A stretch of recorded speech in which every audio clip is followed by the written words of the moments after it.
Cruise Planers JBR presents Cruise Ship for Rookies. Yep. And as far as the drinks things go, they every cruise line has a drink package that's available. Some of them offer it for free as part of a perk, like Norwegian is doing right now, and others you can pay for that.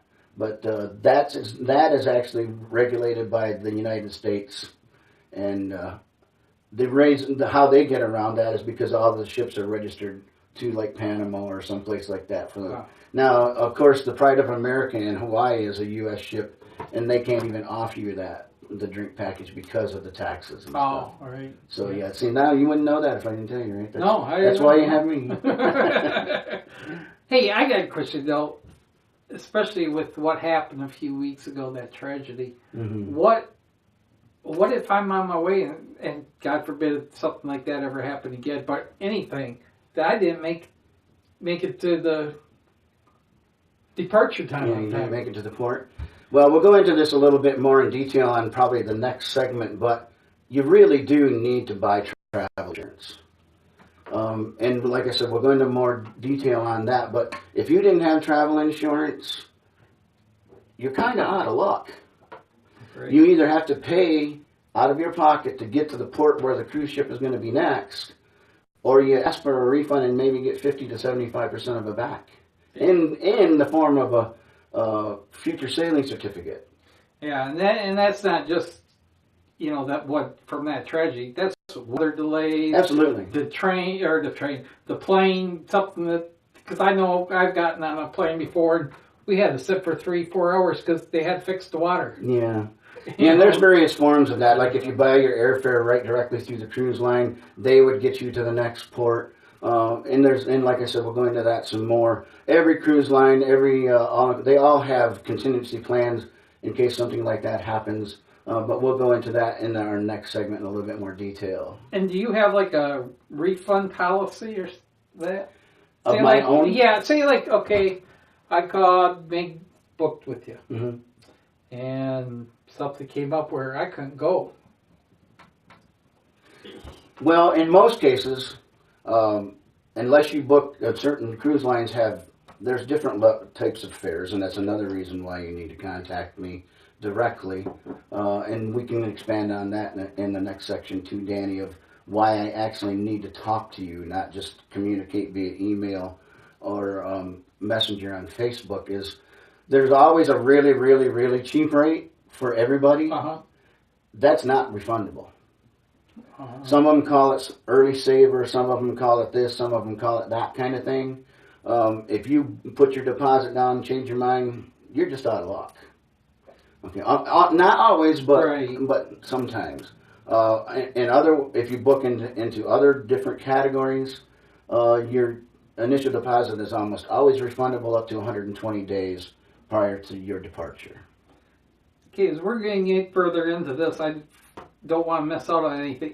Was there anything else you wanted to cover as far as your qualifications or why with you? No, I think we kind of covered that pretty good. Like I said, I've been in the industry for quite a long time. I can talk to anyone. I do have a little bit of an Irish temper at times, which works out really well when I'm talking to a vendor if they don't do what they're supposed to do. Doesn't go over well at home sometimes, but anyways, no, I think you can have confidence booking with me because I got your back. That's the bottom line. And I want to reassure you, like, for example, you could go online, and I'm not discouraging you from checking other things out.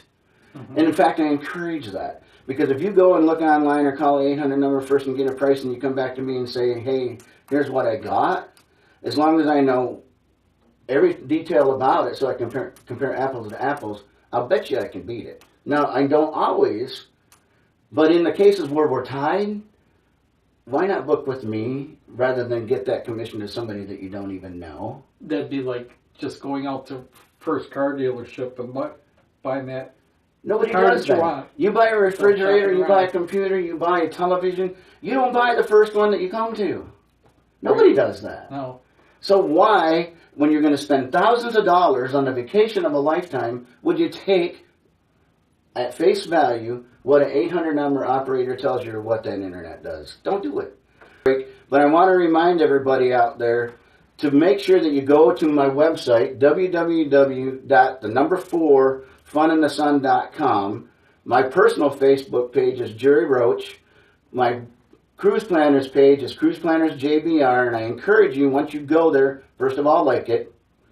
Next, go on the left-hand side where it has, all these other things, and one of them says events. Click on events. Subscribe to our event page so you always know what we got going on. And pay attention and follow us because we give stuff away all the time, don't I, Danny? Yes, you do. I give things away all the time. And I got a special bonus at the end of this. Follow us all the way through. And these are going to end up on YouTube also because I'm going to make sure that anybody that books a cruise or an all-inclusive with me through the end of March gets between $25 and $75 shipboard credit or hotel credit. So what we're going to kind of address now is some of the questions that we got Danny here, and he's going to do it from his perspective and a lot of you never been on a cruise before, got a lot of questions, and we're going to do our best to answer some of those right now. So go ahead, Danny, give it a shot. Okay, Jerry. Like I said, I wrote some of these questions down. I've never been on a cruise before. My wife has never.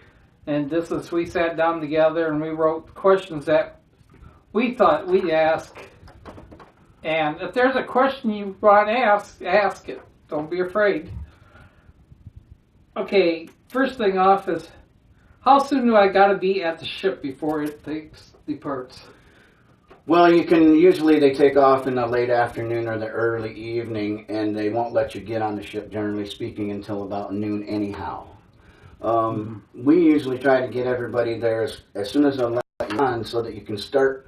Everybody gets a little map when they get on, so you can start exploring the ship ahead of time. They serve lunch when you get there, so the sooner you can get there, the better, actually, because it just gives you that opportunity to take the map and familiarize yourself with the ship. Here's where this kitchen or buffet area is. Here's the main dining. Here's the entertainment area. There's the comedy club, blah, blah, blah, and all through the place. So get there as early as you can. Brings me to the question, like, should I ride that day it departs, or should I spend the money and come down like a day earlier? Well, and come here, Hunter. Yeah, he wants Excuse to my be a dog. Hollywood star too. It's all about him.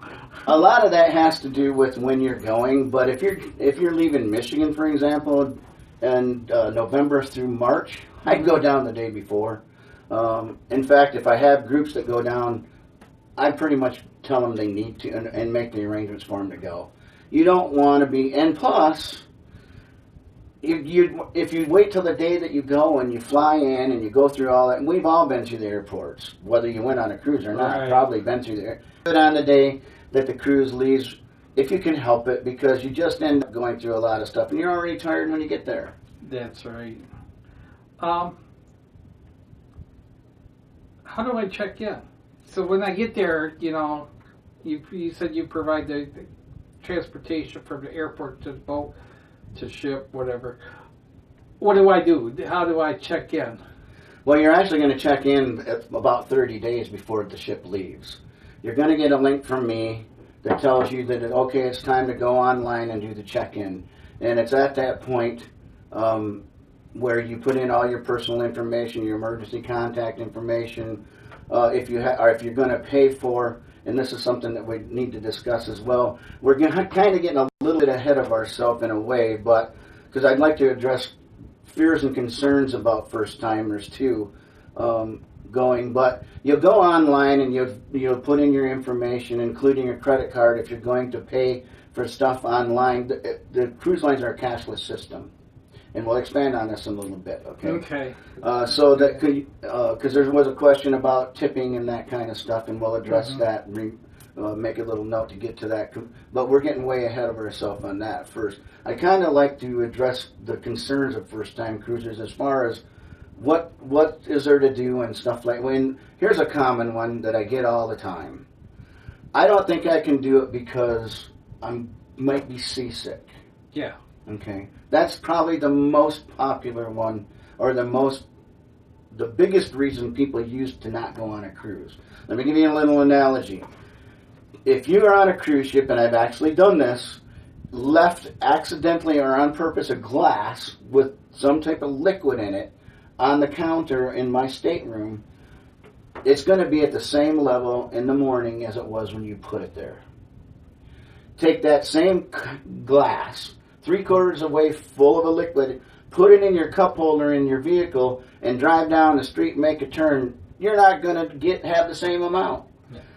What's the analogy? The ship doesn't move as much as your car does. If you can ride in a car, you can go on a ship. Okay? Now, as a precaution, if you think it's going to be an issue, you can always get a prescription from your doctor. You can do the Dramamine stuff. If you didn't do it ahead of time and you get on the ship and you have an incident that you think that you're feeling a little bit seasick, you can go to medical that's on the ship. They'll either give you little tabs put behind your ears, or if it's severe enough, you can get a shot. To give you an example, Barbie, my wife, we have a boat. We live on a lake. She doesn't even like to go on our boat. We went onto a lot of the big boats when we did the offshore pictures for the photographs for the lenses, and she used Dramamine for that. She's never had a problem. The ships have these amazing stabilization systems. Once they get going, the wings kind of go out, kind of thing. They have a smooth rocking motion to them. Yeah, you've seen all the videos of those idiots that go in weather when they shouldn't. We've seen that. Yeah. Yeah. That doesn't happen very often. That's what people are going to try. Yeah. Well, when a plane crashes, that's all they remember. They don't remember all the ones that take off safely and land safely, right? What if I break my leg before I go, and I need as a wheelchair? Yeah. Well, if you had travel insurance, which we're going to expand on that later too, you can make a decision whether you want it to go or not. You had travel insurance, and you could get your money back. And if you decided this is just going to be too much of a pain in the hind end. However, there's wheelchairs and Amigo type scooters available if you decide to go, so you can still go and have. Is that an extra cost? Yeah, not very much though. I rented an Amigo for my dad on a recent cruise, and it was $200 for the whole week. That's not too bad, because I know at Disney it's like $65 a day for the park and that. So no, it's relatively inexpensive actually. And you said they already have those right there at the No, ship. but I get it. Oh, okay. I make those arrangements. All right.